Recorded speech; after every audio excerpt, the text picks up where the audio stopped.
নিশিরাতের গান নাকি?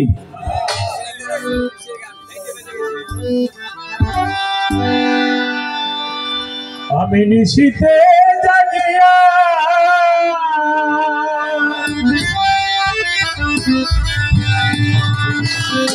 আকুল হইলাম রাধে তোমার দিয়া গো, ওগো রাধে চাও না ফিরিয়া, ওগো রাধে চাও না ফিরিয়া।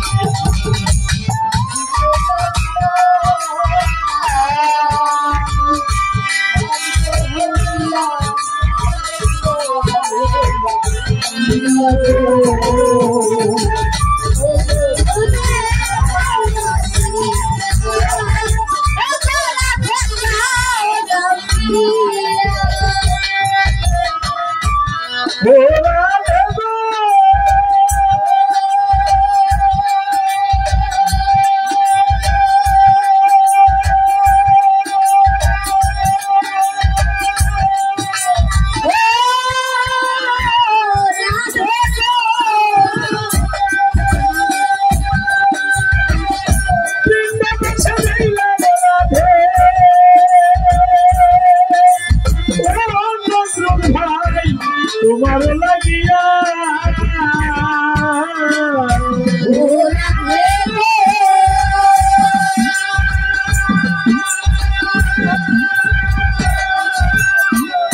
বৃন্দাবন সাজাইয়া রাধে,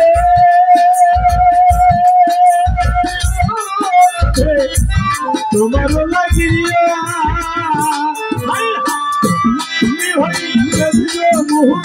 আমি যাইতাম দয়া গো রাধে,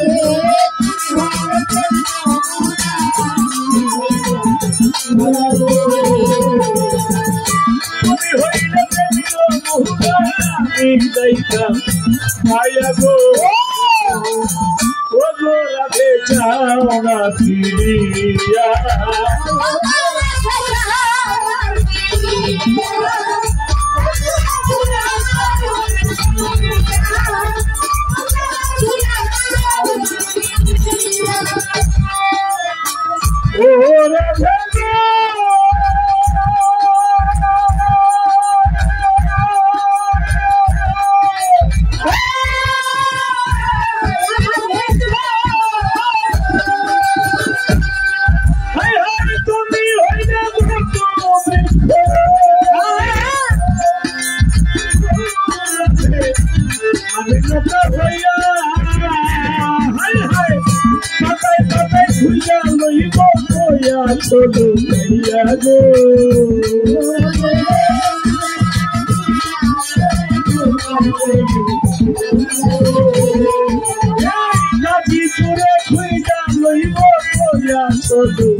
বছরের বাসিয়ালাম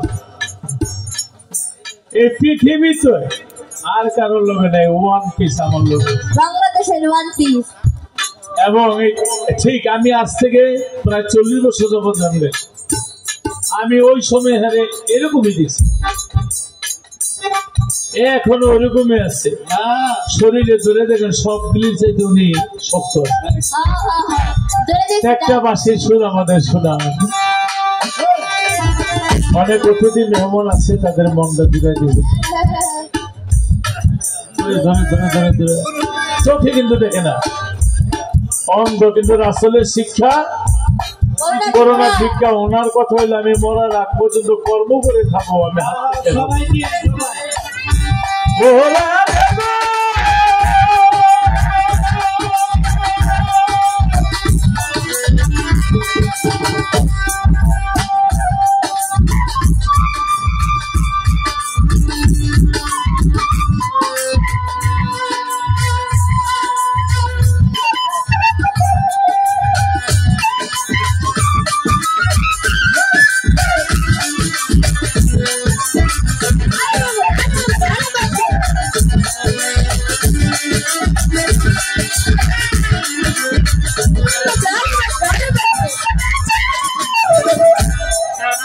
বাঁশি শুধু আমরা বাজাই না, বাঁশি কিন্তু শ্রীকৃষ্ণ মহাপ্রভু বাজিয়েছিল। বাঁশি বাজিয়েছিল দাউদ নবী। শ্রীকৃষ্ণ মহাপ্রভু একদিন এবং বৃন্দাবন বসে কদম গাছের ডালে বসে যখন বাঁশি বাজিয়েছিল, ওই বাঁশির সুরে পাগল হয়েছিল কি শ্রীকৃষ্ণ মহাপ্রভুর একজন প্রেমের গুরু ছিল শ্রী রাধারানী। সে কোথায় ছিল? ওনাকে চুপ করে গোপনে মথুরার ঘরের ভিতরে শোয়া কৃষ্ণ তার প্রভুর ধ্যানে বাঁশি বাজাচ্ছিল। আমরা যেরকম টাকা পয়সার জন্য বাঁশি বাজাই, শ্রীকৃষ্ণ মহাপ্রভু দাউদ নবী তারা টাকা পয়সার জন্য বাঁশি বাজায়, তারা বাঁশি প্রভুরে শুনাইছে, নিজের স্বয়ং সেই আল্লাহকে শুনাইছে। যেমন যখন বাঁশি বাজিয়েছিল, ওই বাঁশির সুরে পাগল হয়ে ওই গাছতলা কদম গাছতলা যখন এমন রাধা এসেছিল, আমি রাধারে ফিরে আসলাম মথুরার ঘরের ভিতরে, আর আমি এখন আমার প্রভুর ধ্যানে বাঁশি বাজাই। রাধা কেন আসলো? তখন বলেছিল, রাধা আমার প্রভুর ধ্যানে আমি বাঁশি বাজাচ্ছি, তুমি কেন আমার সুর ভঙ্গ করলে সেদিন? রাধা বলেছিল, কৃষ্ণ আমি তো তোমার প্রেমের গুরু, দেখো এই যে তোমার বাঁশির ভিতরে আটটা সেদা, তুমি যখন সুর দিয়েছ আমার বুকের কাপড় সরিয়ে দেখো। হায় হায় রে, কৃষ্ণ বুকের কাপড় সরিয়ে দেখে এই বাঁশির ভিতরে আটটা সেদাই রাধার করে যায়, চট চট চট করে আটটাকে লেগে গেছিল।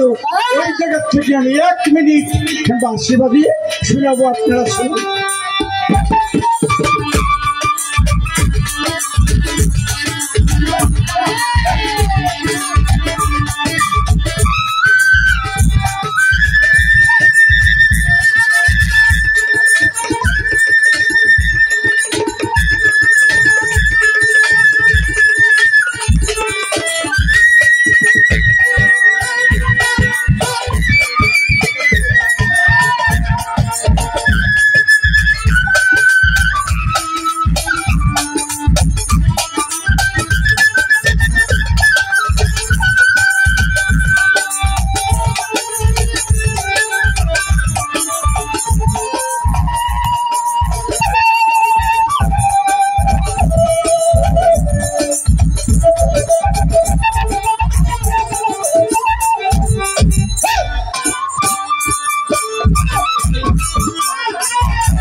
রাধে চাও না ফিরিয়া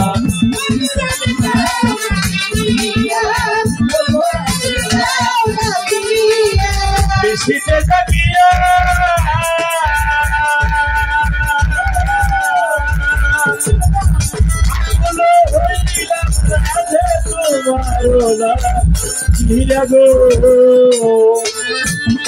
রাধে চাও না ফিরিয়া রাধে চাও না ফিরিয়া নজরুল ভাইয়ের বন্ধুরা